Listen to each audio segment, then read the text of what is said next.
გუშინ ლაიფციგის წიგნის ბაზრობაზე 7 ქართველი ქალი ავტორის წიგნის პრეზენტაცია შედგა. იაგუარების ტექნო, ასე ქვია გერმანულ ენაზე გამოცემულ ანთოლოგია, სადაც ნინო ხარატიშვილის, ეკა ტოგონიძის, ანა კორძაიას ამადაშვილის, თამთა მელაშვილის, ნენე კვინიკაძის და მაკა მიქელაძისა და ეკა თხილავას მოთხრობებია შესული.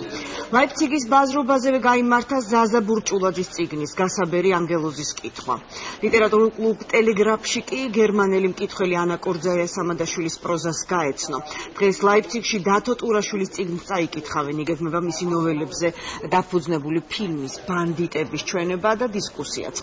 წიგნის ბაზრობის ფარგლებში კულტურის მინისტრი გურამ ოდიშარია, ფრანკფურტის წიგნის ბაზრობის პრეზიდენტ იურგენ ბოსს და ვიცე-პრეზიდენტსაც შეხვდა, განიხილეს 2015 წლის ფრანკფურტის წიგნის ბაზრობაზე საქართველოს მასპინძლობის საკითხი.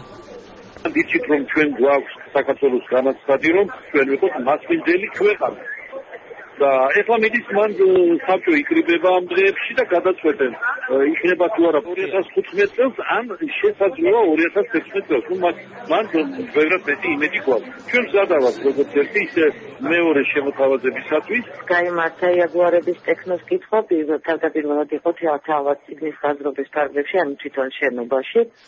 იქაც ძალიან კარგი გამოძახილი ჰქონდა, ხოლო რაც შეეხება ტელეგრაფს, ვფიქრობ, რომ ძალიან დიდი ინტერესის გარდა, როგორ გითხრათ, სიხარული იყო ამ წიგნის კითხვა.